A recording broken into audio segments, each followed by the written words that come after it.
ನಮಸ್ತೆ ವೀಕ್ಷಕರೇ. ಚೆಂಡು ಮದ್ದಳೆ ಭಾಗವತಿಕೆಯ ಪ್ರತಿಧ್ವನಿಯಲ್ಲಿ ಜೀವ ತುಂಬಿದ ಕಲಾವಿದ, ರಂಗಸ್ಥಳದ ಪ್ರತಿಪಾದೆಯಲ್ಲಿ ಹೆಜ್ಜೆ ಹಾಕಿದ ಸಾಧಕ. ಇದು ಯಕ್ಷಗಾನ ಕಲಾವಿದರ ಸಾಧನೆಯ ಯಶಸ್ಸಿನ ಕತೆ. ಯಕ್ಷ ಧ್ರುವತಾರೆ. ನಾನು ರಿಶಾಂತ್ ತೋಡಾರ್. ಸತಿಗೆ ಷೋಡಶದ ಋತು ಸಮಯ ಏಕಾದಶಿ. ಇವತ್ತು ನಮ್ಮ ಕಾರ್ಯಕ್ರಮದಲ್ಲಿರುವ ಯಕ್ಷಗಾನ ಕಲಾವಿದ ಯಾರು ಅಂತ ಕೇಳೋದಾದ್ರೆ, ಹವ್ಯಾಸಿ ಕಲಾವಿದರಾಗಿ ವೃತ್ತಿ ಆರಂಭಿಸಿ ಇಂದು ಕಟೀಲು ಮೇಳದಲ್ಲಿ ವೃತ್ತಿ ಕಲಾವಿದನಾಗಿ ಸೇವೆಯನ್ನ ಸಲ್ಲಿಸುತ್ತಿರುವಂತಹ ಕೃಷ್ಣ ಪ್ರಸಾದ್ ಅವರು ನಮ್ ಜೊತೆಗಿದ್ದಾರೆ. ಬನ್ನಿ ಅವರನ್ನ ಕಾರ್ಯಕ್ರಮಕ್ಕೆ ಸ್ವಾಗತಿಸೋಣ ಹಾಗೂ ಅವರ ಯಕ್ಷ ಜೀವನದ ಅನುಭವದ ಮಾತುಗಳನ್ನ ಕೇಳ್ಕೊಂಡು ಬರೋಣ. ರಾಮಚಂದ್ರ ಭಟ್ ಹಾಗೂ ಪದ್ಮಾವತಿ ಭಟ್ ದಂಪತಿಗಳ ಸುಪುತ್ರರಾಗಿ 17/8/1986 ಜನಿಸಿದ ಕೃಷ್ಣ ಪ್ರಸಾದ್ ಅವರು BBM ವಿದ್ಯಾಭ್ಯಾಸವನ್ನು ಪೂರ್ಣಗೊಳಿಸಿ ಜೀವನೋಪಾಯಕ್ಕಾಗಿ ಬೇರೆ ಉದ್ಯೋಗದಲ್ಲಿದ್ದುಕೊಂಡೇ ಯಕ್ಷಗಾನ ಕಲೆಯನ್ನು ಆತ್ಮಸಾಧನೆಯಾಗಿ ಅಳವಡಿಸಿಕೊಂಡವರು. ಬಾಲ್ಯದಿಂದಲೇ ಪೌರಾಣಿಕ ಕಥೆಗಳು, ಧಾರ್ಮಿಕ ಪರಂಪರೆ ಹಾಗೂ ರಂಗಭೂಮಿಯತ್ತ ಅಪಾರ ಆಸಕ್ತಿ ಹೊಂದಿದ್ದ ಅವರು ಅದೇ ಆಸಕ್ತಿಯನ್ನು ಯಕ್ಷಗಾನದಲ್ಲಿ ಜೀವಂತಗೊಳಿಸಿದ್ರು. ಹಿರಿಯ ಯಕ್ಷಗಾನ ಕಲಾವಿದರಾದ ಶ್ರೀ ಕುಬಣೂರು ಶ್ರೀಧರ ರಾವ್, ಶ್ರೀ ಸುಬ್ರಾಯ ಹೊಳ್ಳರು, ಶ್ರೀ ಪುಂಡಿಕಾಯಿ ಗೋಪಾಲಕೃಷ್ಣ ಭಟ್ ಹಾಗೂ ಶ್ರೀನಿವಾಸ ಬಳ್ಳಮಂಚ ಅವರ ಅಮೂಲ್ಯ ಪ್ರೇರಣೆಯಿಂದ ಯಕ್ಷಗಾನ ರಂಗದತ್ತ ಹೆಜ್ಜೆ ಇಟ್ಟ ಕೃಷ್ಣ ಪ್ರಸಾದ್ ಅವರು ಹವ್ಯಾಸದಿಂದ ಆರಂಭಿಸಿ ವೃತ್ತಿಪರ ಕಲಾವಿದನಾಗುವವರೆಗೆ ನಿರಂತರ ಸಾಧನೆ, ಶಿಸ್ತು ಮತ್ತು ಶ್ರದ್ಧೆಯೊಂದಿಗೆ ತಮ್ಮ ಕಲಾ ಮಾರ್ಗವನ್ನು ಕಟ್ಟಿಕೊಂಡವರು. ಶ್ರೀ ಸುಬ್ರಾಯ ಹೊಳ್ಳರಿಂದ ಪಡೆದ ಪ್ರಾಥಮಿಕ ಹೆಜ್ಜೆ ಹಾಗೂ ಸ್ವಯಂ ಕಲಿಕೆಯ ಮೂಲಕ ರೂಪುಗೊಂಡ ಅವರ ಯಕ್ಷಗಾನ ಪಯಣ ಕ್ರಮೇಣ ಗಟ್ಟಿತನವನ್ನು ಪಡೆದುಕೊಂಡಿತು. ಪೌರಾಣಿಕ ಪ್ರಸಂಗಗಳೆಂದರೆ ಇವರಿಗೆ ವಿಶೇಷ ಮೆಚ್ಚುಗೆ. ದೇವೇಂದ್ರ, ಅರ್ಜುನ ಸೇರಿದಂತೆ ವಿವಿಧ ಕಿರೀಟ ವೇಷಗಳಲ್ಲಿ ತಮ್ಮ ನವಿರಾದ ಅಭಿನಯ, ಶಿಸ್ತುಬದ್ಧ ನಾಟ್ಯ ಹಾಗೂ ಅರ್ಥಪೂರ್ಣ ನಡವಳಿಕೆಯಿಂದ ಪ್ರೇಕ್ಷಕರ ಗಮನ ಸೆಳೆದಿದ್ದಾರೆ. ವೃತ್ತಿಯಲ್ಲಿ ಬೇರೆ ಉದ್ಯೋಗದಲ್ಲಿದ್ದು ಪ್ರವೃತ್ತಿಯಲ್ಲಿ ಯಕ್ಷಗಾನ ಕಲಾವಿದನಾಗಿರುವ ಕೃಷ್ಣ ಪ್ರಸಾದ್ ಅವರಿಗೆ ಸಮಯದ ಶಿಸ್ತು ಅತ್ಯಂತ ಮುಖ್ಯ. ಉದ್ಯೋಗದ ಒತ್ತಡಗಳ ನಡುವೆಯೂ ಕಲೆಯನ್ನು ಕೈಬಿಡದೆ ಸಹನೆ ಮತ್ತು ಸಂಯಮದಿಂದ ಮುಂದುವರಿಯುವ ಅವರ ಮನೋಭಾವವೇ ಯಕ್ಷಗಾನ ಸೇವೆಯನ್ನು ಅವರಿಗೆ ಆಂತರಿಕ ನೆಮ್ಮದಿಯ ಮೂಲವನ್ನಾಗಿ ಮಾಡಿದೆ. ಪುರಾಣ ವಿಷಯಗಳ ಅಧ್ಯಯನ, ಅಪರೂಪದ ಪ್ರಸಂಗಗಳ ಸಂಗ್ರಹ ಹಾಗೂ ಪ್ರವಾಸ ಇವರ ಹವ್ಯಾಸಗಳಾಗಿವೆ. ಕೃಷ್ಣ ಪ್ರಸಾದ್ ಅವರು 24/6/2012 ಸುಕನ್ಯಾ ಅವರನ್ನು ವಿವಾಹವಾಗಿ ಮಕ್ಕಳಾದ ಅಕ್ಷಯ್ ಕೆ ಭಟ್ ಹಾಗೂ ಅನನ್ಯ ಕೆ ಭಟ್ ಅವರೊಂದಿಗೆ ಸುಸಂಸ್ಕೃತ ಹಾಗೂ ಸಂತೃಪ್ತ ಕುಟುಂಬ ಜೀವನ ನಡೆಸುತ್ತಿದ್ದಾರೆ. ಕಟೀಲು ಮೇಳದಲ್ಲಿ ಹವ್ಯಾಸಿ ಕಲಾವಿದರಾಗಿ ತಿರುಗಾಟ ಆರಂಭಿಸಿ ಇಂದು ಪೂರ್ಣ ಪ್ರಮಾಣದ ವೃತ್ತಿ ಕಲಾವಿದನಾಗಿ ತಿರುಗಾಟ ನಡೆಸುತ್ತಿರುವ ಕೃಷ್ಣ ಪ್ರಸಾದ್ ಅವರು ನಮ್ಮ ಯಕ್ಷ ಧ್ರುವತಾರೆ ಕಾರ್ಯಕ್ರಮದ ಅತಿಥಿಯಾಗಿರುವುದು ನಮ್ಮ ಹೆಮ್ಮೆ.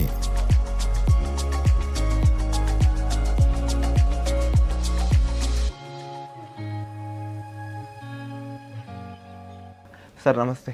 ನಮಸ್ತೆ. ಹೇಗಿದ್ದೀರಾ ಸರ್? ಚೆನ್ನಾಗಿದ್ದೇನೆ. ಹೇಗೆ ನಡೀತಿದೆ ಯಕ್ಷ ಜೀವನ? ತಿರುಗಾಟ ಬಾರ ಒಳ್ಳೆ ರೀತಿಯಲ್ಲಿ ನಡೀತಾ ಇದೆ, ಏನು ತೊಂದರೆ ಇಲ್ಲ. ದೇವರ ಆಶೀರ್ವಾದದಿಂದ ಉತ್ತಮ ರೀತಿಯಲ್ಲಿ ಸಾಗ್ತಾ ಇದೆ ಈ ವರ್ಷದ ತಿರುಗಾಟ. ಮೊದಲನೇದಾಗಿ ಕೇಳೋದಾದ್ರೆ ಆರಂಭ ಅನ್ನುವಂಥದ್ದು ಎಲ್ಲವೂ ಕೂಡ ಆರಂಭದಿಂದಲೇ ಶುರುವಾಗ್ತದೆ. ನಿಮ್ಮ ಒಂದು ಆರಂಭ ಹೇಗಾಯ್ತು? ಯಕ್ಷಗಾನ ಪಯಣದ ಬಗ್ಗೆ ಮಾತಾಡುವ, ಆದ್ರೆ ನಿಮ್ಮ ಒಂದು ಬಾಲ್ಯ ಜೀವನದ ಬಗ್ಗೆ ತಿಳ್ಕೊಳ್ಳುವ ಅಂತ. ಬಾಲ್ಯದಲ್ಲಿ ಅಂದ್ರೆ ಯಕ್ಷಗಾನ ನೋಡ್ತಲೇ ಬೆಳೆದವ.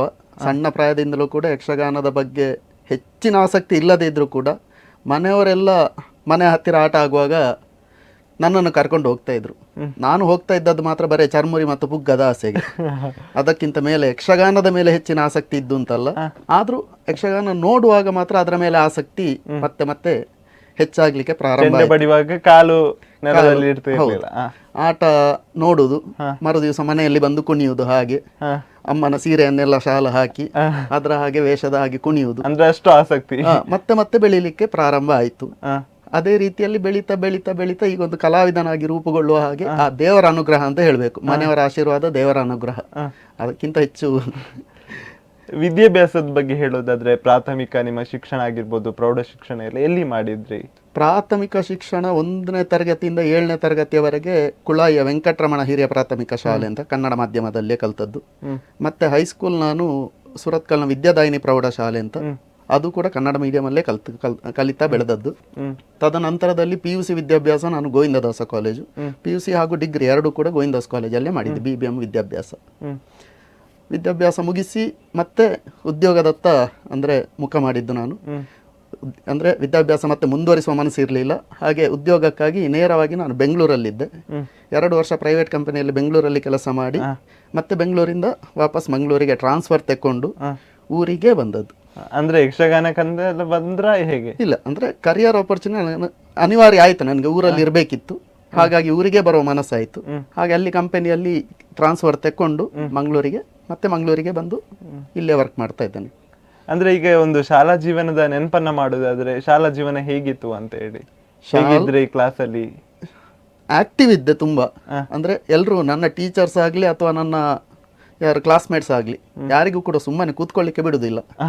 ಒಂದು ಆಡು ಭಾಷೆಯಲ್ಲಿ ಹೇಳುದಿದ್ರೆ ಒಂದು ಪೋಖ್ರಿ ಸ್ವಭಾವ ಅಂತ. ನನ್ನ ಮನೆಯವರಾದ್ರೂ ನನ್ನನ್ನು ಕರೆಯುವುದು ಹಾಗೆ, ನಮ್ಮ ಕುಟುಂಬ ಫ್ಯಾಮಿಲಿಯವರು ಕರೀತಾ ಇದ್ದದ್ದು ಹಾಗೆ, ಶಾಲೆಯಲ್ಲಿ ಟೀಚರ್ಸ್ ಕೂಡ ಕರೀತಾ ಇದ್ದದ್ದು ಹಾಗೆ, ಪೋಖ್ರಿ ಹುಡುಗ ಅಂತಲೇ ಇದ್ದದ್ದು. ಅದೇ ರೀತಿಯಲ್ಲೇ ಬೆಳೆದು ಬಂದದ್ದು. ಈಗಲೂ ಕೂಡ ಹಾಗೆ. ಚೌಕಿಯಲ್ಲಿ ನನ್ನ ಸ್ವಭಾವ ಬದಲಾಗ್ಲಿಲ್ಲ. ಚೌಕಿಯಲ್ಲಿ ಇದ್ದವರನ್ನೇನು ಏನಾದ್ರೂ ಒಂದು ಎಂತ ಪೀಡಿಸ್ತಾ ಇರಬೇಕು, ಚೇಡಿಸ್ತಾ ಇರಬೇಕು, ಕುಶಾಲ್ ಮಾಡ್ತಾ ಇರಬೇಕು, ಹಾಗೇ ಬೆಳೀತಾ ಬಂದದ್ದು. ಇಲ್ಲದೆ ಇದ್ರೆ ಅದನ್ನು ಬಿಟ್ಟು ನನ್ನ ಬದುಕಿಲ್ಲ ಅಂತ. ಆ ಪೋಖ್ರಿ ಸ್ವಭಾವ ಈಗಲೂ ಉಂಟು, ಹುಟ್ಟು ಗುಣ ಸುಟ್ಟರು ಹೋಗುದಿಲ್ಲ. ಖಂಡಿತ, ಅದು ಹಾಗೇ ಉಂಟು ಈಗೂ ಕೂಡ. ಈ ಒಂದು ಶಾಲಾ ಜೀವನದಲ್ಲಿ ಪ್ರತಿಭಾ ಕಾರಂಜಿ ಈ ರೀತಿಯಾಗಿ ಮಕ್ಕಳಿಗೆ ಒಂದು ಸ್ಪರ್ಧೆಗಳು ನಡೆಯುವಂತದ್ದು, ಇದರಲ್ಲಿ ಛದ್ಮವೇಷ ಅಥವಾ ಬೇರೆ ಬೇರೆ ಸ್ಪರ್ಧೆಗಳಲ್ಲಿ ಭಾಗವಹಿಸ್ತಾ ಇದ್ದೆ ತುಂಬಾ. ಅಂದ್ರೆ ಈಗ ಸ್ಕೂಲ್ ಡೇ ಈಗ ಇರುವಷ್ಟು ಅಪರ್ಚುನಿಟಿ ಆಗಿರ್ಲಿಲ್ಲ. ಆಗ ನಾವು ಶಾಲೆಗೆ ಹೋಗುವ ಟೈಮಲ್ಲಿ ಈಗಿನಷ್ಟು ಅಪರ್ಚುನಿಟಿಗಳು ಇರ್ಲಿಲ್ಲ. ನಮ್ಗೆ ಇದ್ದದ್ದೇ ಒಂದು ಸ್ಕೂಲ್ ಡೇ. ಈಗಾದ್ರೆ ಶಾಲೆ ಕಾಲೇಜುಗಳಲ್ಲಿ ಯಕ್ಷಗಾನ ಕಾಂಪಿಟೇಷನ್, ಪ್ರತಿಭಾ ಕಾರಂಜಿಗಳು ಅದು ಇದು ತುಂಬಾ ನಡೀತದೆ. ಆಗ ಹಾಗಿರ್ಲಿಲ್ಲ, ಇದ್ದದ್ದು ನಮ್ಗೊಂದು ಸ್ಕೂಲ್ ಡೇ ಮಾತ್ರ. ಆ ಸ್ಕೂಲ್ ಡೇ ಅಲ್ಲಿ ನಾಟಕದಲ್ಲಿಯೋ ಅಥವಾ ಯಕ್ಷಗಾನ ಕೂಡ ಆಗ ಸ್ಕೂಲ್ ಡೇ ಅಲ್ಲಿ ಜಾಸ್ತಿ ಇರಲಿಲ್ಲ. ಸ್ಕೂಲ್ ಡೇ ಕಾಲೇಜ್ ಡೇಗಳಲ್ಲಿ ಯಕ್ಷಗಾನ ಕಾರ್ಯಕ್ರಮ ಇಲ್ಲ. ಸ್ಕೂಲ್ ಡೇ ಕಾಲೇಜ್ ಡೇಸ್ ಅಲ್ಲಿ ನಾನು ವೇಷ ಮಾಡಿದ್ದೇ ಇಲ್ಲ. ಅಂದ್ರೆ ನೋಡ್ತಾ ಇದ್ದಷ್ಟೇ. ಆಗ ನನಗೆ ಹೆಜ್ಜೆಗಾರಿಕೆ ಅಂದ್ರೆ ಏನು ಅಂತಲೂ ಗೊತ್ತಿಲ್ಲ, ತಾಳಾಂತರ ಏನು ಗೊತ್ತಿಲ್ಲ, ಯಾವುದು ಐಡಿಯಾ ಇರಲಿಲ್ಲ. ಯಕ್ಷಗಾನ ಫೀಲ್ಡ್ಗೆ ನಾನು ಎಂಟರ್ ಆದದ್ದೇ ಸಾಧಾರಣ ಕಾಲೇಜ್ ಡೇಸ್ ಆದ ಮೇಲೆಯೇ ನಾನು ಯಕ್ಷಗಾನದ ಬಗ್ಗೆ ಜಾಸ್ತಿ ನಾನು ಅದರ ಒಳಗೆ ಹೋದದ್ದು ಕಾಲೇಜ್ ಡೇಸ್ ಆದ ಮೇಲೆ. ಅಂದ್ರೆ ಬೆಂಗಳೂರಿಂದ ನಾನು ಯಾವಾಗ ವಾಪಸ್ ಊರಿಗೆ ಬಂದೆ ಅದರ ನಂತರದಲ್ಲಿ ಎಲ್ಲ ತೊಡಗಿಸಿಕೊಂಡದ್ದು ಯಕ್ಷಗಾನದಲ್ಲಿ. ಅದಕ್ಕಿಂತ ಮುಂಚೆ ನಾನು ಯಕ್ಷಗಾನಕ್ಕೆ ಅಷ್ಟು ಅಂದ್ರೆ ನೋಡ್ತಾ ಇದ್ದೆ ಅಷ್ಟೇ, ಪ್ರೇಕ್ಷಕನಾಗಿದ್ದೆ. ಮನೆಗೆ ಕಲಾವಿದರು ಬರ್ತಾ ಇದ್ರು, ಅವರ ಹೊತ್ತಿಗೆ ಮಾತಾಡ್ತಾ ಇದ್ದೆ, ಸಂಪರ್ಕ ಇತ್ತು, ಇದ್ರಲ್ಲಿ ನಡೀತಾ ಇತ್ತು ಅಷ್ಟೇ. ಮನೆಗೆ ಕಲಾವಿದರು ಬರ್ತಾ ಇದ್ರು ಅಂದ್ರೆ ಏನು, ಅದ್ರ ಬಗ್ಗೆ ಹೇಳೋದು ಅಂದ್ರೆ ಕಟೀಲು ಮೇಳದ ಒಂದು ಕ್ರಮ ಹೇಗೆ ಅಂತ ಹೇಳಿದ್ರೆ, ದೇವರ ಪೆಟ್ಟಿಗೆಗೆ ಹಗಲು ಬ್ರಾಹ್ಮಣರ ಮನೆಯೇ ಆಗಬೇಕು. ಅದೊಂದು ಕ್ರಮ ಉಂಟು, ಅದು ಈಗಲೂ ನಡೀತಾ ಉಂಟು. ಹಾಗೆ ನಮ್ಮ ಊರಲ್ಲಿ ಎಲ್ಲಿ ಆಟ ಆದ್ರೂ ಕೂಡ, ಅಂದ್ರೆ ನಮ್ಮ ಮೂಲ ಊರು ಕಾಟಿಪಳ್ಳ ಅಲ್ಲ, ಇನ್ನೊಂದು ನಮ್ಮ ಕಂದಾವರ ಅಂತ ಉಂಟು, ನಮ್ಮ ತಂದೆಯವರ ಮನೆ, ಹಿರಿಯರ ಮನೆ. ಅಲ್ಲಿ ಆ ಊರಲ್ಲಿ ಎಲ್ಲಿ ಆಟ ಆದ್ರೂ ಕೂಡ ದೇವರ ಪೆಟ್ಟಿಗೆ ಬರುವುದು ನಮ್ಮ ಮನೆಗೆ. ಆಗೆಲ್ಲ ಹೆಚ್ಚಿನ ಕಲಾವಿದರು ಬಿಡಾರದಲ್ಲಿ, ಯಾರು ಮನೆಗೂ ಹೋಗುವ ಪರಿಪಾಠ ಇರಲಿಲ್ಲ. ಕಲಾವಿದರು ಬಿಡಾರದಲ್ಲಿರುವಾಗ ಅವರಿಗೂ ಮಲಗಲಿಕ್ಕೆ ಬಿಡ್ತಾ ಇರಲಿಲ್ಲ ನಾನು. ಅಂದ್ರೆ ಅವರೊಟ್ಟಿಗೆ ಮಾತಾಡೋದು, ಅವರ ಅನುಭವಗಳನ್ನು ಕೇಳುದು. ಅಂದ್ರೆ ಯಕ್ಷ ಜೀವನದ ಅವರ ಒಂದು ಅನುಭವ, ಯಕ್ಷ ಜೀವನ ಅಂತ ಐಡಿಯಾ ಇಲ್ಲ, ಒಟ್ಟಿನಲ್ಲಿ ಅವರೊಟ್ಟಿಗೆ ಮಾತಾಡ್ಬೇಕು, ಅವರೊಟ್ಟಿಗೆ ಆಟ ಆಡ್ಬೇಕು, ಅವರನ್ನು ಮಲಗಲಿಕ್ಕೆ ಬಿಡುವುದಿಲ್ಲ. ಹಾಗೆ ನಡೀತಾ ಬಂದದ್ದು ಇದು. ಹಾಗೆ ಯಕ್ಷಗಾನ ಕಲಾವಿದರ ಸಂಪರ್ಕ ತುಂಬಾ ಇತ್ತು. ಮತ್ತೆ ಎಂತ ಅಂತ ಹೇಳಿದ್ರೆ, ನಮ್ಮ ಈಗ ಕಾಟಿಪಳ್ಳದ ಮನೆಗೆ ನಾನು ಸಣ್ಣವನ್, ಅಂದ್ರೆ ನಾನು ಹುಟ್ಟಿ 1 ವರ್ಷಕ್ಕೆ ಕಾಟಿಪಳ್ಳದಲ್ಲಿ ಮನೆ ಆಗಿದೆ, ತಂದೆಯವರು ಮಾಡಿದ್ದಾರೆ. ಅಲ್ಲಿ ಕೂಡ ಹಾಗೆ, ಅಲ್ಲಿಯ ಸಾಧಾರಣ ಸುತ್ತಮುತ್ತ ಆಟ ಆಗುವಾಗ ಅಲ್ಲಿಗೂ ಕಲಾವಿದರು ಬರ್ತಾ ಇದ್ರು. ಅಂದ್ರೆ ತಂದೆಯವರ ಹಿಂದಿನ ಪರಿಚಯದಿಂದ. ಇಲ್ಲಿ ಈಗ ಬಲಿಪ ನಾರಾಯಣ ಭಾಗವತರ ಆಗಿರ್ಬೋದು, ಕೀರ್ತಿಶೇಷರು ಅವರೆಲ್ಲ ಆ ಊರಲ್ಲಿ ಕಾಟಿಪಳ್ಳ ಸುತ್ತಮುತ್ತ ಎಲ್ಲಿ ಆಟ ಆದ್ರೂ ಮನೆಗೇ ಬಂದು ಕೂತ್ಕೊಳ್ಳುದು, ಅಲ್ವಾ ಮನೆಗೆ ಬಂದು ಮಲಗುದು. ಹೀಗೆ ಕಲಾವಿದರ ಸಂಪರ್ಕ ಬೆಳೆದಿದೆ. ಆದ್ರೆ ನಾನು ತೊಡಗಿಸಿಕೊಳ್ಳಿಲ್ಲ ಜಾಸ್ತಿ. ನಾನು ತೊಡಗಿಸಿಕೊಂಡದ್ದು ನನ್ನ ಕಾಲೇಜ್ ಡೇಸ್ ಅಥವಾ ಬೆಂಗಳೂರಿಂದ ನಾನು ವಾಪಸ್ ಯಾವಾಗ ಊರಿಗೆ ಬಂದೆ ಅದರ ಮೇಲೆ. ತಂದೆಯವರು ಹೇಳಿದಿಲ್ವಾ ಯಕ್ಷಗಾನಕ್ಕೆ ಹೋಗು, ವೇಷ ಮಾಡು? ಸಪೋರ್ಟ್ ಇರ್ಲಿ, ಅಂದ್ರೆ ಸಪೋರ್ಟ್ ಇತ್ತು. ವೇಷ ಮಾಡುವಲ್ಲಿ ಅಂದ್ರೆ ಮೇಳಕ್ಕೆ ಹೋಗುದು ಬೇಡ ಅಂತ ಹಾಗಿತ್ತು ಅವರದ್ದು ಒಂದು ಮೈಂಡ್ ಸೆಟ್. ಮೇಳಕ್ಕೆಲ್ಲ ಜಾಸ್ತಿ ತೊಡಗಿಸಿಕೊಳ್ಳುವುದು ಬೇಡ ಹಾಗೆಂತೇಳಿ ಅವರು ವೇಷ ಮಾಡ್ತಾ ಇದ್ದವರು, ಹವ್ಯಾಸಿಯಲ್ಲಿ ಒಳ್ಳೆ ಕಿರೀಟ ವೇಷ ಮಾಡ್ತಾ ಇದ್ದವರು. ಅವರು ನನಗೆ ಕಲಿಸಿದ್ರು. ಮೇಳದಲ್ಲಿರ್ಲಿಲ್ಲ, ಅವರು NMPT ಎಂಪ್ಲಾಯಿ ಆಗಿದ್ರು. ಅವರದ್ದೇ ಒಂದು ಸಂಘ ಇತ್ತು ಅಲ್ಲಿ, NMPT ಒಂದು ಸಂಘ ಇತ್ತು, ಅದರಲ್ಲಿ ಪ್ರಧಾನ ವೇಷಧಾರಿ ಅವರು ಕೂಡ ಹೀಗೆ ಕಲ್ತದ್ದು. ಅಂದ್ರೆ ಯಾರ ಗುರುಗಳ ಮೂಲಕ ಕಲ್ತದ್ದಲ್ಲ, ಅವರಾಗೆ ಅವರ ಆಸಕ್ತಿ, ಸ್ವಯಂ ಆಸಕ್ತಿಯಿಂದಲೇ ಕಲ್ತದ್ದವರು. ಅವರಲ್ಲಿ ಪ್ರಧಾನ ವೇಷಧಾರಿ ಆಗಿದ್ದವರು. ಹಾಗೆ ಆದರೆ ಅವರು ಕೂಡ ನನಗೆ ಯಾಕೆ ಗೊತ್ತಿಲ್ಲ, ಅವರು ಕೂಡ ನನಗೆ ಕಲಿಸುವಂಥ ಮನಸ್ಸು ಮಾಡಲಿಲ್ಲ. ನನಗೆ ಅಥವಾ ನನ್ನ ಅಣ್ಣ ಒಬ್ಬ ಇದ್ದಾನೆ, ಅವನಿಗೂ ಕಲಿಸುವಂಥ ಮನಸ್ಸು ಮಾಡಲಿಲ್ಲ. ಆದರೆ ನಾವು ಆಟಕ್ಕೆ ಹೋಗುವ ವಿಷಯದಲ್ಲಿ ಆಗಲಿ ಅಥವಾ ಅದರ ಬಗ್ಗೆ ತಿಳ್ಕೊಳ್ಳೋ ವಿಷಯದಲ್ಲಿ ಆಗಲಿ ಅವರ ಸಪೋರ್ಟ್ ಯಾವತ್ತೂ ಇತ್ತು. ಎಲ್ಲಿ ಹತ್ತಿರ ಆಟ ಆದರೂ ಕರ್ಕೊಂಡು ಹೋಗೋದು, ಅಲ್ಲಿ ಫುಲ್ ಆಟ ಅಂದರೆ ಆಗ ಬೆಳಗಿನವರೆಗಿನ ಆಟ, ಬೆಳಗ್ಗೆವರೆಗೆ ಅಲ್ಲೇ ಆಟದಲ್ಲಿಯೇ, ಮತ್ತೆ ಬರಲಿಕ್ಕಿಲ್ಲ, ಮತ್ತೆ ಬೆಳಗ್ಗೆ ಮಂಗಳಾಗಿಯೇ ವಾಪಸ್ ಬರೋದು, ಹಾಗಿತ್ತು. ಅಂದ್ರೆ ಯಾವ ಪ್ರಸಂಗ ಆಗ್ತಾ ಇತ್ತು ಸರ್ ಸುತ್ತಮುತ್ತ? ಆಗ ದೇವಿ ಮಹಾತ್ಮೆ ಕಡಿಮೆ, ಬೇರೆ ಬೇರೆ ಪ್ರಸಂಗಗಳಾಗ್ತಾ ಇತ್ತು. ಆಗ ಆಗ್ತಾ ಇರುವಾಗ ನೋಡ್ತಾ ಇದ್ದೆವು. ನನ್ನದು ಜಾಸ್ತಿ ಅಂತ ಹೇಳಿದ್ರೆ 1 ಗಂಟೆ 2 ಗಂಟೆವರೆಗೆ, ಅಂದ್ರೆ ಅಪ್ಪ ಚರ್ಮುರಿ ತೆಗೆದು ಕೊಡುವವರೆಗೆ ನನ್ನ ಆಟ, ಮತ್ತೆ ಮಲಗುದು ಅಲ್ಲಿಯೇ. ಅಲ್ಲಿ ಅಂದ್ರೆ ಮೊದಲೆಲ್ಲ ಹೇಗೆ ಅಂತ ಹೇಳಿದ್ರೆ ನಾವೇ ಒಂದು ಬೆಡ್ಶೀಟ್ ಕೊಂಡು ಹೋಗುದು ಆಟದಲ್ಲಿಗೆ, ಚೇರ್ ಎಲ್ಲ ಇರಲಿಲ್ಲ. ನಾವೇ ಒಂದು ಬೆಡ್ಶೀಟ್ ಕೊಂಡು ಹೋಗುದು, ರಂಗಸ್ಥಳದ ಎದುರು ಹಾಕುದು, ಅಲ್ಲಿಯೇ ಕೂತ್ಕೊಳ್ಳುದು. ಚರ್ಮುರಿ ತೆಗೆದುಕೊಳ್ಳುವವರೆಗೆ ನಮ್ಮದ ಆಟ, ಮತ್ತೆ ನಾನು ಮಲಗುದೆ ಬೆಳಗ್ಗೆವರೆಗೆ. ಅಂದ್ರೆ ಹಿಂದೆಲ್ಲ ಚೇರ್ನ ವ್ಯವಸ್ಥೆ ಎಲ್ಲ ಇರಲಿಲ್ವಾ? ಇಲ್ಲ ಇಲ್ಲ, ಮುಂಚೆ ಎಲ್ಲ ಚೇರ್ನ ವ್ಯವಸ್ಥೆ ಇಲ್ಲ. ಈಗಿನಾಗೆ ರಂಗಸ್ಥಳ ಪ್ಲಾಟ್ಫಾರ್ಮ್ ಇಲ್ಲ, ಒಂದು ಗದ್ದೆಯಲ್ಲಿ ಆಟ ಆಡಿಸುವವರು ರೆಡಿ ಮಾಡಿ ಕೊಡ್ಬೇಕು. ಅಂದ್ರೆ ಹೀಗಿತ್ತು ಅದು, ಸ್ವಲ್ಪ ಹೇಳಿ ನಮ್ಗೆ, ಅಂದ್ರೆ ನಾವು ಅದನ್ನ ನೋಡ್ಲಿಲ್ಲ. ಹಾಗೆ ಈಗ ಒಂದು ಮನೆಯಲ್ಲಿ ಆಟ ಒಂದು ಗದ್ದೆಯಲ್ಲಿ ಆಟ ಆಗ್ತದೆ ಅಂತೇಳಿ ಹೆಚ್ಚಾಗಿ ಗದ್ದೆಗಳಲ್ಲಿ ಆಟ ಆಗುದು ಅಥವಾ ಮೈದಾನಲ್ಲಿ ಆಟ ಆಗುದು. ಆಟ ಆಗೋದಿದ್ರೆ ರಂಗಸ್ಥಳಕ್ಕೆ ಬೇಕಾದಷ್ಟು ಸಮತಟ್ಟು ಜಾಗವನ್ನು ಅವರು ಸೇವಾಕರ್ತರು ತಯಾರು ಮಾಡಿ ಕೊಡಬೇಕಿತ್ತು. ಮೇಳದಿಂದ ಯಾವುದೇ ವ್ಯವಸ್ಥೆ ಇರಲಿಲ್ಲ. ಮೇಳದಿಂದ ಇದ್ದದ್ದು 4 ಕಂಬ ಚೌಕಟ್ಟು ಮಾತ್ರ, ಬಾಕಿ ಎಲ್ಲ ವ್ಯವಸ್ಥೆ ಯಾವುದು ಹಾಗೆ ಎಂತ ಹೇಳ್ತಾರೆ ಆಗ ಪೊಳಿಮಣೆ ಎಲ್ಲ ಹಾಕಿ ಅದನ್ನೆಲ್ಲ ಫುಲ್ ಸೆಟ್ ಮಾಡಿ ಸೇವಾಕರ್ತರು ಮಾಡಿಸಿಡ್ಬೇಕು ಅದನ್ನು. ಅದರ ಪ್ರೇಕ್ಷಕರಿಗೆ ಹೇಗೆ ಅಂತ ಹೇಳಿದ್ರೆ ಯಾವುದು ಚೇರ್ ಅದಿದೆ ಅಂತ ಇಲ್ಲ, ಎಲ್ಲಿ ಅದರ ಹತ್ತಿರ ಶಾಲೆ ಅದಿದೆ ಅಂತ ಇದ್ರೆ ಅಲ್ಲಿಂದ ಬೆಂಚ್ಗಳು ಬರ್ತದೆ, ಯಾರು ಸೇವಾಕರ್ತರು ತಗೊಂಡು ಬಂದು ಒಂದು ಹಿಂದೆ ಇಡ್ತಾರೆ, ಮುಂದೆ ಎಲ್ಲ ನೆಲದಲ್ಲಿಯೇ ಕೂತ್ಕೊಳ್ಬೇಕು. ಯಾವುದು ಇದು ಬಯಲಾಟದ ಕ್ರಮ. ಟೆಂಟ್ ಮೇಳದ ಬಗ್ಗೆ ನನಗೆ ಅಷ್ಟು ಮಾಹಿತಿ ಇಲ್ಲ, ಬಯಲಾಟದ ಕ್ರಮ ಹಾಗಿತ್ತು. ಅದು ಮತ್ತೆ ಬದಲಾವಣೆ ಆಗಿ ಆಗಿ ಆಗಿ ಆಗಿ ಈಗ ಚೇರ್ ಬಂದಿದೆ, ಫುಲ್ ಈಗ ಸುಸಜ್ಜಿತ ಒಳ್ಳೆ ವ್ಯವಸ್ಥಿತವಾಗಿ ಆಗಿದೆ. ಮೊದಲೆಲ್ಲ ಹಾಗಿರ್ಲಿಲ್ಲ ನೆಲದಲ್ಲಿ. ಈಗ ಕೂಡ ನೋಡ್ಬೋದು ಕೆಲವೆಲ್ಲ ನಮ್ಮ ಕಟೀಲ್ ಮೇಳದ ಪರ್ಮನೆಂಟ್ ಆಟಗಳು ಅಂತ ಉಂಟು, 10 ಸಂವತ್ಸರ ಆಟಗಳು, ಅಲ್ಲೆಲ್ಲ ಈಗಲೂ ನೆಲದ ಮೇಲೆ ರಂಗಸ್ಥಳ ಆಗ್ತದೆ, ನಮ್ಮ ಪ್ಲಾಟ್ಫಾರ್ಮ್ ಹಾಕೋದಿಲ್ಲ. ಅಂದ್ರೆ ಆ ದಿನದ ನೆನಪನ್ನ ಒಂದು ಮಾಡಬಹುದು, ಅದು ಅಲ್ಲಿಯೇ ಆಟ ಆಗಬೇಕು ಅಂತ ಅವರ ಸೇವಾಕರ್ತರದ್ದು ಹಾಗೆ ಆಸೆ ಇರ್ತದೆ. ಇಷ್ಟು ವರ್ಷದಿಂದ ಆಗಿಕೊಂಡು ಬಂದಿದೆ, ಇಲ್ಲೇ ಆದದ್ದು, ಮುಂದೆ ಕೂಡ ಹೀಗೆ ಆಗ್ಬೇಕು. ಆದ್ರೆ ಈಗ ಎಂತ ಅಂತ ಹೇಳಿದ್ರೆ ನೆಲದಲ್ಲಿ ಮಾಡುದಿಲ್ಲ, ಆ ನೆಲದ ಅವರ ಸಮತಟ್ಟಿನ ಪ್ರದೇಶಕ್ಕೆ ನಮ್ಮ ಪ್ಲಾಟ್ಫಾರ್ಮ್ ಹಾಕ್ತಾರೆ. ಪ್ಲಾಟ್ಫಾರ್ಮ್ನ ಸ್ಟ್ಯಾಂಡ್ ಮಾತ್ರ ಹಾಕುದಿಲ್ಲ, ಪ್ಲಾಟ್ಫಾರ್ಮ್ ಹಾಕ್ತಾರೆ ಅಷ್ಟೇ. ಅಂದ್ರೆ ಮೊದಲಿನ ಒಂದು ಅನುಭವ ಬೇರೆ, ಆಗ ನೋಡ್ತಾ ಇದ್ದದ್ದು. ಈಗ ಪ್ಲಾಟ್ಫಾರ್ಮ್ ಎಲ್ಲ ಆಗಿ ಈಗ ವ್ಯವಸ್ಥಿತವಾಗಿ ಆಗಿದೆ, ಒಳ್ಳೆ ವ್ಯವಸ್ಥೆ ಮಾಡಿದ್ದಾರೆ. ನಮ್ಮ ದನಿಗಳು ಕೂಡ ಒಳ್ಳೆ ವ್ಯವಸ್ಥೆ ಮಾಡಿ ಕೊಟ್ಟಿದ್ದಾರೆ ಕಲಾವಿದರಿಗೆ. ಮುಂಚೆಲ್ಲ ಹೋಗ್ಲಿಕ್ಕೆ ಬಸ್ ಅದಿದೆ ಅಂತ ಇರಲಿಲ್ಲ, ಸೇವಾಕರ್ತರೇ ಲಾರಿ ಕಳಿಸಬೇಕು ಮೇಳಕ್ಕೆ. ಅಂದ್ರೆ ಮರುದಿವಸದ ಆಟಕ್ಕೆ ಇವತ್ತು ಕಳಿಸಬೇಕು ಸೇವಾಕರ್ತರು ಲಾರಿ ಕಳಿಸಬೇಕು. ಆ ಲಾರಿಯಲ್ಲೇ ಕಲಾವಿದರು ನಮ್ಮ ಮೇಳದ ಸಾಮಗ್ರಿ ದೇವರ ಪೆಟ್ಟಿಗೆ ಅಂತ ಹೇಳಿದ್ರೆ ಎಲ್ಲ ಅದೇ ಲಾರಿಯಲ್ಲಿ ಬರುದು. ಅಂದ್ರೆ ಮುಂಚೆ ಎಲ್ಲ ಕಲಾವಿದ್ರ ಇದರಲ್ಲಿ ಬಿಡಾರದಲ್ಲಿಯೇ ಇರುದು. ಮೇಳದ ಪೆಟ್ಟಿಗೆ ರಾಶಿ ಹಾಕಿದ್ರು, ಅದರ ಮೇಲೆ ನಮ್ಮ ಡ್ರೆಸ್ ಯಾವ್ದು ಆಟದ ಡ್ರೆಸ್ ಹಾಕಿದ್ರು ಅದರ ಮೇಲೆ ಇವರು ಮಲಗಿಕೊಂಡು ಬರುದು ಲಾರಿಯಲ್ಲಿ. ಹಾಗೆ ಮೇಳದ ಪೂಜೆ ಭಟ್ರು ಮತ್ತು ಮ್ಯಾನೇಜರ್ ಮಾತ್ರ ಲಾರಿಯ ಒಳಗೆ, ಕ್ಯಾಬಿನ್ ಒಳಗೆ, ಬಾಕಿ ಎಲ್ಲ ಹಿಂದೆ. ಎಲ್ಲರೂ ಕೂಡ ಕೆಲಸದವರಾಗ್ಲಿ ಕಲಾವಿದರಾಗ್ಲಿ ಎಲ್ಲರಲ್ಲಿ. ಈಗಿನ ಹಾಗೆ 2 ವೀಲರ್ ಗಾಡಿಯಲ್ಲಿ ಬರುವುದು, ಕಾರಲ್ಲಿ ಬರುವುದು ಆ ವ್ಯವಸ್ಥೆ ಇರಲಿಲ್ಲ. ಹೆಚ್ಚಿನ ಕಲಾವಿದರು ಅಂದ್ರೆ ಅಪರೂಪಕ್ಕೆ ಮನೆಗೆ ಹೋಗುವುದೇ ಆಗ ಅಪರೂಪ ಕಲಾವಿದರು ಬಿಡಾರದಲ್ಲಿಯೇ ಇದ್ರು. ಹಾಗಂದ್ರೆ ಪೂರ್ಣಕಾಲಿಕ ಕಲಾವಿದರು ಎಲ್ಲರೂ ಕೂಡ. ಈಗ ಹಾಗಲ್ಲ, ಈಗ ಬದಲಾವಣೆ ಆಗಿದೆ ಖಂಡಿತ. ಈಗ ಅಂದ್ರೆ ಪೂರ್ಣಕಾಲಿಕ ಕಲಾವಿದರಿಗಿಂತ ಹೆಚ್ಚು ಈಗ ಬೇರೆ ಉದ್ಯೋಗ ಮಾಡುವ ಕಲಾವಿದರು ಇದ್ದಾರೆ. ಬೇರೆ ಉದ್ಯೋಗಕ್ಕೆ ಹೋಗಿ ಈಗ ನಮ್ಮಂತವರು ತುಂಬಾ ಮಂದಿ ಇದ್ದಾರೆ. ಈಗ ಉದ್ಯೋಗಕ್ಕೆ ಹೋಗಿ ಮತ್ತೆ ಆಟಕ್ಕೆ ಹೋಗುದು, ಹಾಗಾಗಿ ನಮಗೆ ಅನಿವಾರ್ಯ. ಖಂಡಿತ ನಮಗೆ ಈಗ ಮೇಳದಲ್ಲಿ ಬಸ್ ಮಾಡಿಕೊಟ್ಟಿದ್ದಾರೆ, ಎಲ್ಲ ಮಾಡಿ, ಲಾರಿ ಸಪರೇಟ್ ಮಾಡಿದ್ದಾರೆ, ಎಲ್ಲ ಮಾಡಿಕೊಟ್ಟಿದ್ದಾರೆ. ಆದ್ರೂ ಕೂಡ ಬಸ್ಸಲ್ಲಿ ನಾನು ಈಗ ಇದು ನನ್ನ 7ನೇ ವರ್ಷದ ತಿರುಗಾಟ. ಮೇಳದ ಬಸ್ಸಲ್ಲಿ ಜಾಸ್ತಿ ಅಂತ ಹೇಳಿದ್ರೆ ಒಂದು 5-10 ಸಲ ಹೋಗಿರ್ಬೋದು, ಅದಕ್ಕಿಂತ ಜಾಸ್ತಿ ಹೋಗ್ಲಿಲ್ಲ. ದೂರ ಎಲ್ಲ ಇರುವಾಗ ಎಲ್ಲಿ ಆದ್ರೂ ಒಂದು 5-10 ಸಲ ಹೋಗಿರ್ಬೋದು. ಅದು ಬಿಟ್ರೆ ನಾವು ಗಾಡಿಯಲ್ಲೇ ಹೋಗುದು, ಗಾಡಿಯಲ್ಲೇ ಬರುದು, ರಾತ್ರಿ ಆಟ ಮುಗಿಸಿ ಮನೆಗೆ ಬರುದೇ. ಹಾಗೆ ಅಂದ್ರೆ ಒಂದು ಕೇಳೋದಾದ್ರೆ ಸರ್, ಈಗ ನಿಮ್ಗೆ ಈ ಒಂದು ಕಲೆ ಅನ್ನುವಂಥದ್ದು ಒಂದು ರಕ್ತಗತವಾಗಿ ಬಂತು ಅಂತ ಹೇಳ್ಬೋದು. ಖಂಡಿತ ತಂದೆಯಿಂದ ಅವರಿಗೆ ಅಂದ್ರೆ ಅವರಾಗಿ ಕಲಿಸ್ಲಿಲ್ಲ, ಆದ್ರೂ ಅದು ಬಂದಿದೆ. ಬಂದದ್ದನ್ನು ನಾವೀಗ ಮುಂದುವರಿಸ್ತಾ ಇದ್ದೇವೆ. ಅದನ್ನೀಗ ನಮ್ಮ ನೆಕ್ಸ್ಟ್ ಪೀಳಿಗೆಗೆ ಕೂಡ ಕೊಂಡೋಗ್ಬೇಕು ಅಂತ ಆಸೆ. ಹಾಗೆ ಮಗ ಕೂಡ ಕಲಿತಾ ಇದ್ದಾನೆ, ಅವ ಮುಮ್ಮೇಳವು ಕಲಿತಾ ಇದ್ದಾನೆ, ಹಿಮ್ಮೇಳವು 2ರಲ್ಲಿಯೂ ತೊಡಗಿಸಿಕೊಂಡಿದ್ದಾನೆ, ಕಲಿತಾ ಇದ್ದಾನೆ. ಅಂದ್ರೆ ಬೇರೆ ತರಬೇತಿಗೆ ಹೋಗಿ ತರಬೇತಿಗೆ ಹೋಗ್ತೇನೆ. ನಾಟ್ಯವನ್ನು ಪೂರ್ಣಿಮೆ ತೀಶ್ರೈ ಅವರ ಹತ್ರ ಕಲಿತಾ ಇದ್ದಾನೆ.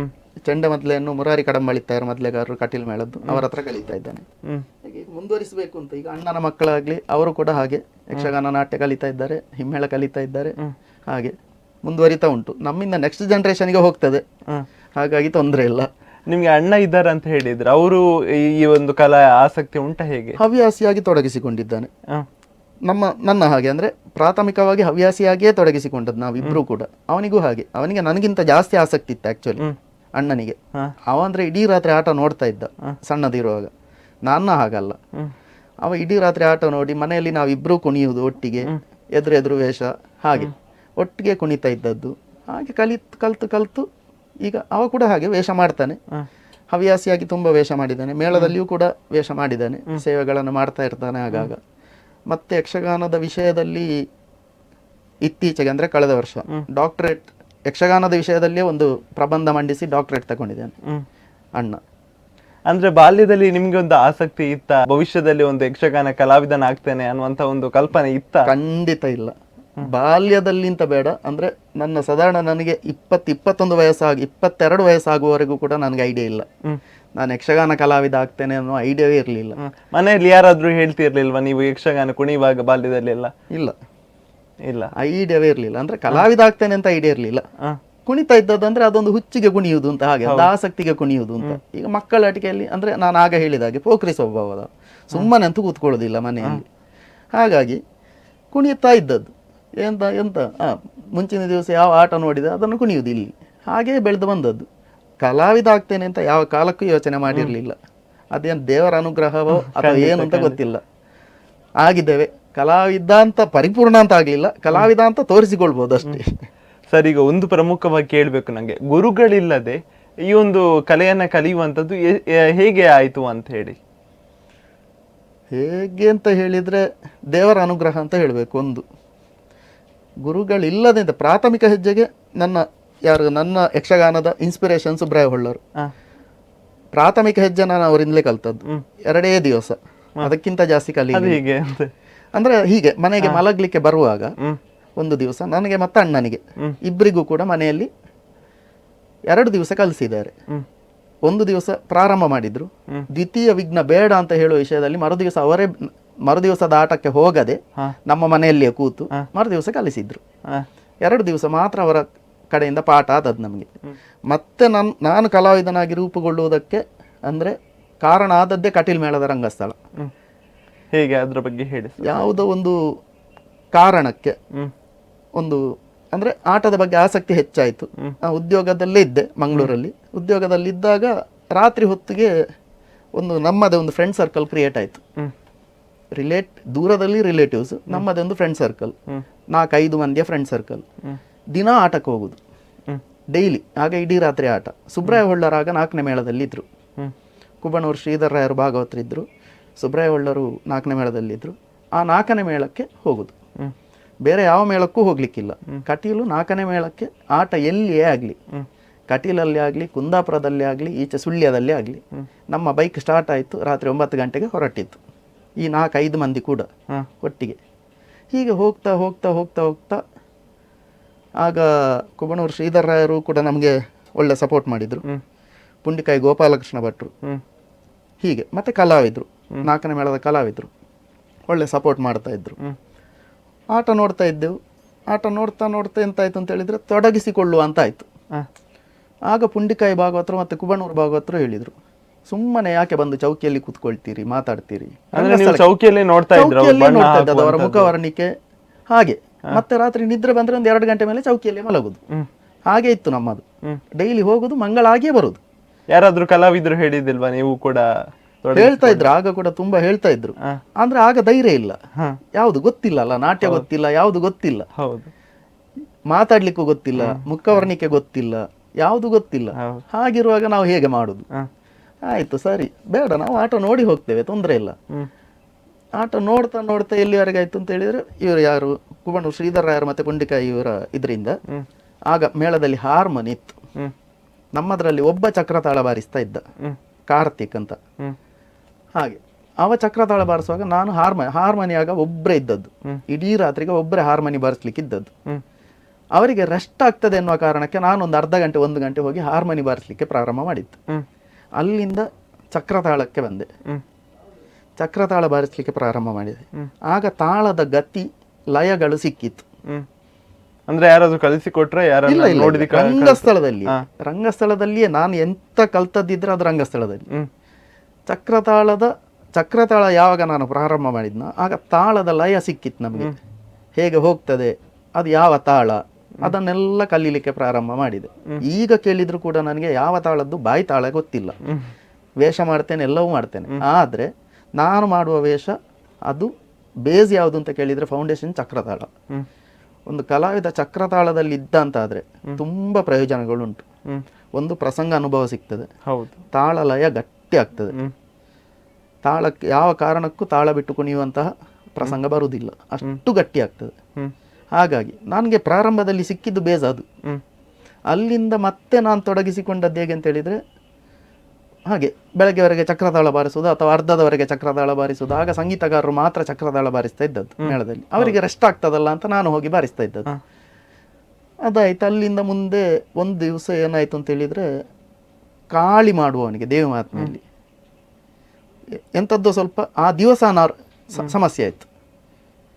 ನಾನು ಮಾಡ್ತೇನೆ, ನೀವೇ ಹೋದದ್ದು ಮೇಳದಲ್ಲಿ ಕೂಡ ಹೇಳಿದ್ರೆ ಎಲ್ರು ಮಾಡಿ ಮಾರ್ರೆ ನೀವು ಮಾಡಿ, ಮಾಡ್ತೇನೆ ಅಂದ್ರೆ ನೀವು ಆ ಚೌಕಿಯಲ್ಲಿ ಇದ್ದೆ ಮಾಡಿ. ಯಾರಾದ್ರೂ ಮೇಕಪ್ ಮಾಡಿ ಕಳಿಸಿದ್ರೆ ನಾನು ಹೋಗ್ತೇನೆ. ಅಂದ್ರೆ ಕಾಳಿ ಅಂತ ಯಾವ ಧೈರ್ಯದಲ್ಲಿ ಮಾಡ್ತೇನೆ ಅಂತ ಹೇಳಿದ್ರೆ ಅದಕ್ಕೆ ಮಾತಾಡ್ಲಿಕ್ಕಿಲ್ಲ. ಹೌದು, ಬೊಬ್ಬೆ ಹೊಡೆದ್ರೆ ಆಯ್ತು, ಒಂದು ಆರ್ಭಟ ಕೊಟ್ಟರೆ ಆಯ್ತು, ಬೊಬ್ಬೆ ಹೊಡೆದ್ರೆ ಸಣ್ಣ ಮುಂಡರನ್ನು ಕಡಿಯುವುದು.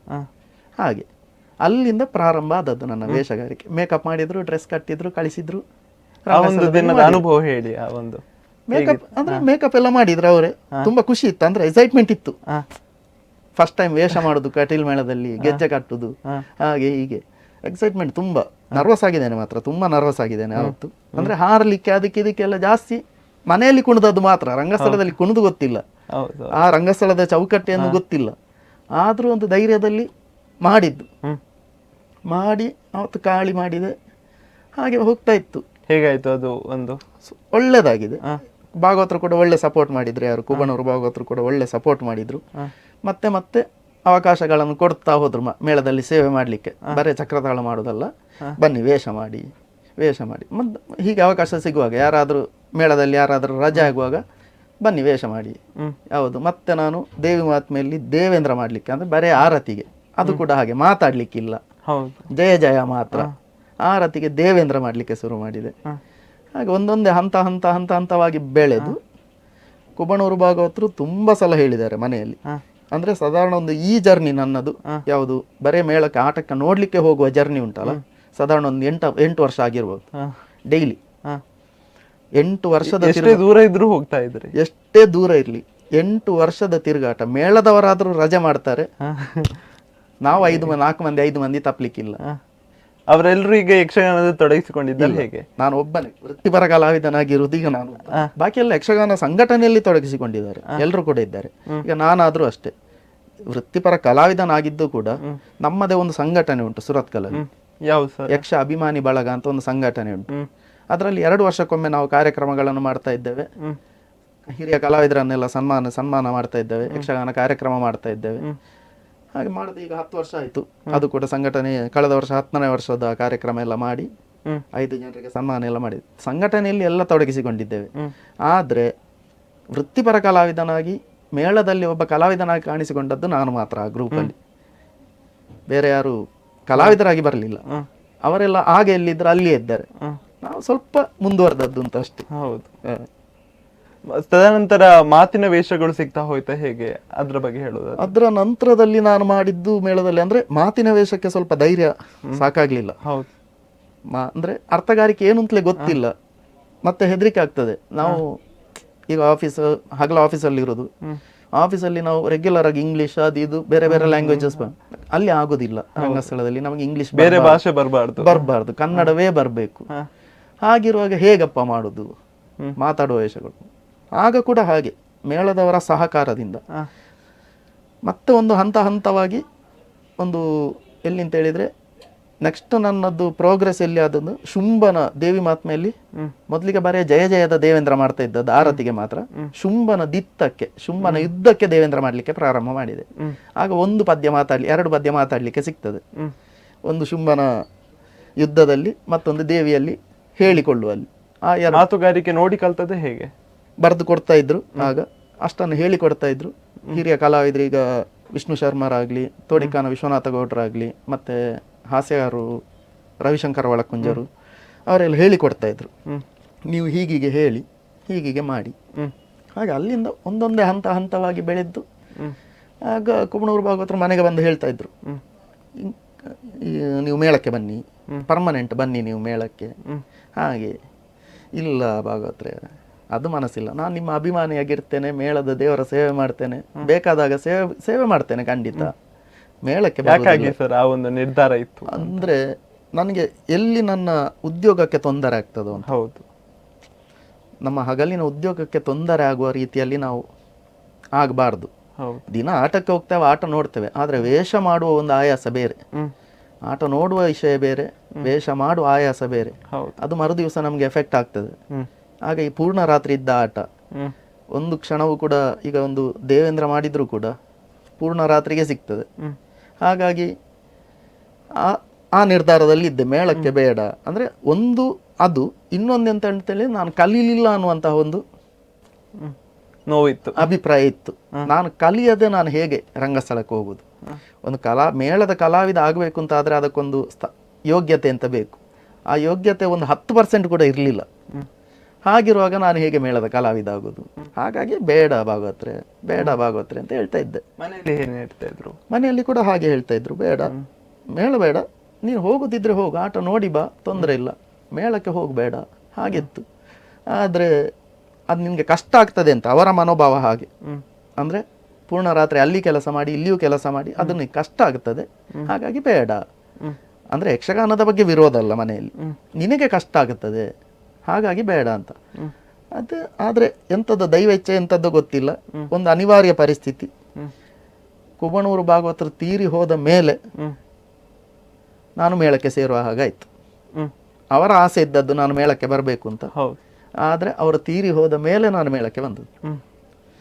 ಅಂದರೆ ಮೇಳಕ್ಕೆ ಬರುವುದಕ್ಕೆ ಮೇನ್ ಕಾರಣ ಅಂತ ನಾನು ಮನೆಯವರದ್ದು ಕೂಡ ಮನವೊಲಿಸಿದ್ದ ಹಾಗೆ. ಕುಬಣೂರು ಭಾಗವತರಿಗೆ ಆಸೆ ಇತ್ತು ನಾನು ಮೇಳಕ್ಕೆ ಹೋಗಬೇಕು ಅಂತ, ಈಗ ಅವರಿಲ್ಲ. ಆದರೆ ನನಗೊಂದು ಅವಕಾಶ ಬಂದಿದೆ ಮೇಳಕ್ಕೆ ಬರಲಿಕ್ಕೆ. ಹಾಗಿರುವಾಗ ಅವರ ಆಸೆಯನ್ನು ನಾನು ಇವತ್ತು ಪೂರೈಸ್ತೇನೆ. ಅಟ್ಲೀಸ್ಟ್ 1 ವರ್ಷ ಆದರೂ ನಾನು ತಿರುಗಾಟ ಮಾಡ್ತೇನೆ ಮೇಳದಲ್ಲಿ. ಮನೆಯವರು ಒಪ್ಪಿದ್ರು, ಆಗ ಮದುವೆ ಕೂಡ ಆಗಿತ್ತು, ಮನೆಯವರು ಒಪ್ಪಿದ್ರು, 1 ವರ್ಷಕ್ಕೆ ಹೋಗು ತೊಂದರೆ ಇಲ್ಲ, ದೇವರ ಸೇವೆ ಮಾಡು, ಆಯಿತು. ಹಾಗೆ ಮೇಳಕ್ಕೆ ಬಂದದ್ದು. ತದನಂತರ ಮುಂದುವರಿಸುವಾಗ ಮನೆಯಲ್ಲಿ ಬಳ್ಳಮಂಜ ಶ್ರೀನಿವಾಸ ಭಾಗವತರು ಮೇಳಕ್ಕೆ ಇದು ಮಾಡಿದ್ದು. ಅಂದರೆ ಕುಬಣೂರು ಭಾಗವತರು ತೀರಿ ಹೋದ ಆ ವರ್ಷದಲ್ಲಿ, ಮುಂದಿನ ವರ್ಷದಲ್ಲಿ ಬಳ್ಳಮಂಜ ಭಾಗವತರು ಮೇಳಕ್ಕೆ, ಅಂದರೆ ಪಟ್ಲ ಭಾಗವತರು ಮತ್ತು ಬಳ್ಳಮಂಜ ಭಾಗವತರು ಮೇಳಕ್ಕೆ ಭಾಗವತರಾಗಿ ಬಂದದ್ದು 4ನೇ ಮೇಳದಲ್ಲಿ. ಆಗ ಪುಂಡಿಕಾಯಿ ಭಾಗವತರು 6ನೇ ಮೇಳದಲ್ಲಿದ್ದರು. ಅದಕ್ಕಿಂತ ಮುಂಚೆ 6ನೇ ಮೇಳಕ್ಕೆ ನನಗೆ ಸೇರ್ಲಿಕ್ಕೆ ಆಫರ್ ಇತ್ತು ಪುಂಡಿಕಾಯಿ ಭಾಗವತರದ್ದು. ಆಗ ನಾನು ಪುಂಡಿಕಾಯಿ ಭಾಗವತರ ಹತ್ರ ಎಂತ ಹೇಳಿದ್ದು ಅಂತ ಹೇಳಿದ್ರೆ, ನಾನು ಸೇರುದಿದ್ರೆ 4ನೇ ಮೇಳಕ್ಕೆ. ಯಾಕಾಗಿ? ಕುಬಣೂರು ಭಾಗವತರಿಗಾಗಿ, ಕುಬಣೂರು ಶ್ರೀಧರ ರಾಯರಿಗೆ ಬೇಕಾಗಿಯೇ. ಅಂದ್ರೆ ಆಸೆ ಇದ್ದದ್ದು ಅವರಿಗೆ, ಹೌದು, ನಾನು ಮೇಳಕ್ಕೆ ಬರಬೇಕು ಅಂತ ಆಸೆ ಇದ್ದದ್ದು ಅವರಿಗೆ. ಹಾಗಾಗಿ ನಾನು ಸೇರುದಿದ್ರೆ 4ನೇ ಮೇಳಕ್ಕೆ, ಅದು ಬಿಟ್ಟರೆ ಬೇರೆ ಮೇಳಕ್ಕೆ ಹೋಗುದಿಲ್ಲ. ಅದೊಂದು ದೃಢ ನಿರ್ಣಯ ಇತ್ತು ನನ್ನದು. ಹಾಗೆ ಆಗ ಕೂಡ ಹಾಗೆ ಪಟ್ಲ ಭಾಗವತರು ಇರುವಾಗ ಆಗಲಿ, ಆಗ ಕೂಡ ಹಾಗೆ ನಾನು ಹೋಗ್ತಾ, ನಮ್ಮ ಈ ಗ್ಯಾಂಗ್ ಉಂಟಲ್ಲ ಅದು ಹೋಗ್ತಾ ಇತ್ತು 4ನೇ ಮೇಳಕ್ಕೆ. ಆಗ ಸುಬ್ರಾಯ ಒಳ್ಳೆಯರು ಇರಲಿಲ್ಲ ಮೇಳದಲ್ಲಿ, ಅವರು ಬೇರೆ ಮೇಳಕ್ಕೆ ಹೋಗಿದ್ರು. ಆದ್ರೂ ನಮ್ಮದು 4ನೇ ಮೇಳದ ನಂಟು ಬಿಡ್ಲಿಲ್ಲ, ಅದು ಸಾಗುತ್ತಾ ಇತ್ತು. ಹಾಗಿರುವಾಗ ಇದು ಎಂತ ಅಂತ ಹೇಳಿದ್ರೆ, ಒಂದು ಮೇಳಕ್ಕೆ ಸೇರುವಂತ ಒಂದು ಅವಕಾಶ ಸಿಕ್ಕಿತು, ಸೇರಿಕೊಂಡೆ. 1 ವರ್ಷಕ್ಕೆ ಅಂತೇಳಿ ಸೇರಿಕೊಂಡದ್ದು ನಿಜವಾಗಿ ನನ್ನ ಒಳಗಿನ, ಮೇಳದಲ್ಲಿ ಹೇಳಲಿಲ್ಲ, ನನ್ನ ಅಭಿಪ್ರಾಯ ಇದ್ದದ್ದು ನಾನು 1 ವರ್ಷ ಆದರೂ ತಿರುಗಾಟ ಮಾಡುವ ಹಾಗೆ ಸೇರಿಕೊಂಡದ್ದು. ತದನಂತರ 1 ವರ್ಷ ಆಗುವಾಗ 1 ವರ್ಷ ಮತ್ತೆ ಬೆಳೀತಾ ಬಂತು, ಅವಕಾಶಗಳು ಸಿಕ್ಕಿದಾಗ ಬೆಳೀತಾ ಬಂತು. ಹಾಗೆ ಈಗ ಸಾಧಾರಣ ತಿರುಗಾಟದಲ್ಲಿ ಎಲ್ಲ ವೇಷಗಳನ್ನು ಮಾಡ್ತೇನೆ, ಎಲ್ಲರ ಸಹಕಾರದಿಂದ. ನಾನು ಕಲ್ತಿದ್ದೇನೆ ಅಂತ ಅಲ್ಲ, ಆದ್ರೆ ಎಲ್ಲ ವೇಷ ಪಾತ್ರಗಳನ್ನು ಭಾಗವತರು ಯಾವ ಪಾತ್ರ ಕೊಟ್ಟರು ಮಾಡುವಂತ ಒಂದು ಧೈರ್ಯ ಉಂಟು. ಹಾಗೆ ಈಗ ಮೇಳದಲ್ಲಿ ರಜೆ ಆದ್ರೆ ಯಾರಾದ್ರೂ ಬೇರೆ ಕಾಲ, ಈಗ ಇತ್ತೀಚೆಗೆ ಅಂತ ಹೇಳುತ್ತಿದ್ರೆ, ಈಗ 4ನೇ ಮೇಳದಲ್ಲಿರುವಾಗಲೇ ಶುಂಭ ಮಾಡಿದ್ದೇನೆ, ನಿಶುಂಭ ಶುಂಭ ಎಲ್ಲ ಮಾಡಿದ್ದೇನೆ. ಮಧುಕೈಟಭರು ಮಾಡಿದ್ದೇನೆ. ಆಗ ನನಗೆ ಇದ್ದದ್ದು, ನಾನು ಮೇಳಕ್ಕೆ ಪ್ರಾರಂಭ ಸೇರಿದ ವರ್ಷದಲ್ಲಿ ನನಗಿದ್ದದ್ದು ಶಂಕದುರ್ಗರು. ಕಟೀಲ್ ಮೇಳದಲ್ಲಿ ಪೂರ್ವರಂಗ ಮಾಡಲಿಲ್ಲ ನಾನು. ಶಂಕದುರ್ಗರಿಂದ ಒಂದೇ ಒಂದು ಹಂತವಾಗಿ ಬೆಳೆದು ಬಂದು ಈಗ ವಿದ್ಯುನ್ಮಾಲಿ ಮಧುಕೈಟಭರು ಮಾಡುವಲ್ಲಿಯವರೆಗೆ ದೇವರು ನನಗೆ ಅನುಗ್ರಹ ಮಾಡಿದ್ದಾರೆ. ಮೇಳದ ಸಹಕಲಾವಿದರ ಸಹಕಾರ ಹಾಗುಂಟು. ಹಾಗಾಗಿ ಬೆಳೀತಾ ಬಂದಿದ್ದೇನೆ. ಈಗಲೂ ಕಲಿತಾ ಇದ್ದೇನೆ, ಇನ್ನೂ ಕಲಿತಾ ಇದ್ದೇನೆ. ಹಾಗೆ ಸರಿ, ಇನ್ನಷ್ಟು ಮಾತುಕತೆಯನ್ನ ಮುಂದುವರಿಸೋಣ, ಅದನ್ನ ಮುಂದಿನ ಸಂಚಿಕೆಯಲ್ಲಿ ಇಡೋಣ. ಖಂಡಿತ. ಇದಾಗಿತ್ತು ಕೃಷ್ಣ ಪ್ರಸಾದ್ ಅವರ ಯಕ್ಷ ಜೀವನದ ಪಯಣ. ಇದೇ ರೀತಿಯಾಗಿ ಮುಂದಿನ ಸಂಚಿಕೆಯಲ್ಲಿ ಮತ್ತೊಬ್ಬ ಕಲಾವಿದರ ಜೊತೆ ನಾನು ಸಿಗ್ತೀನಿ. ಅಲ್ಲಿ ತನಕ ನೋಡ್ತಾ ಇರಿ ಅಭಿಮತ. ಇದು ಜನಮನದ ನಾಡಿ ಮಿಡಿತ. ನಮಸ್ಕಾರ. ಸತಿಗೆ ಷೋಡಶದ ಋತು ಸಮಯ